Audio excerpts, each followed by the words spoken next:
So সবাইকে welcome. আর আজকে আমি এখন আছি রমনা কালী মন্দিরে। বুঝা যাচ্ছে না এটা আমি যে সাইড থেকে ধরছি। তো এখানে আজকে একটা ছোট্ট অন্নপ্রাশন আছে, ছোট্ট বলতে অন্নপ্রাশন আছে। তো আমাদের খুব কাছের একজন দাদা, এবং দুপুরবেলা কড়া রোদ, তো বাবুকে নিয়ে আসতে হয়েছে।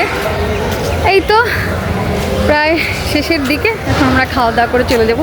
চলেন আপনাদেরকে খাওয়া দাওয়ার ভিডিওটাও দেখাই। কি রমনা কালী মন্দিরটা পুরোটা দেখা যাচ্ছে না, এটা আমি আসলে পিছনের সাইডে আছি। এই তো আন্ডার কনস্ট্রাকশন এখনো হচ্ছে।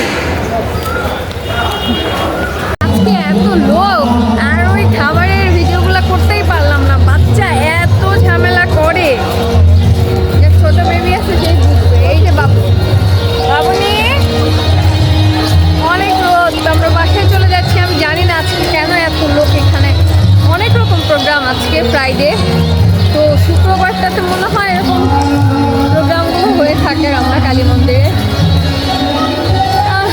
খাওয়া দাওয়া যেমন তেমন। আর একটা টিপস দিয়ে রাখি এই ছোট্ট 1-2 মিনিটের ভিডিওতে, সেটা হচ্ছে বাচ্চার মারা যখন বাহিরে যাবেন তখন আগে একবার বাসায় খেয়ে নেবেন, তারপরে যাবেন।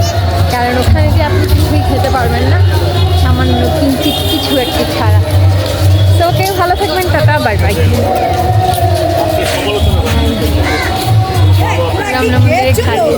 ওকে, তো আমরা এখন বাসায় চলে আসছি। আমার চেহারা দেখে বোঝা যাচ্ছে যে আমরা অনেক টায়ার্ড, বিশেষ করে আমি অনেক অনেক অনেক টায়ার্ড। বাবু ঘুমায় পড়ছে, আর হচ্ছে আমার প্রচণ্ড ঘুম পাচ্ছে। দুপুরবেলা কোনো প্রোগ্রাম মানে একদম খুবই খারাপ অবস্থা হয়ে যায়। যাই হোক, ভালো থাকবেন, টাটা, বাই বাই। আর দেখা হচ্ছে অন্য কোনো ভিডিওতে।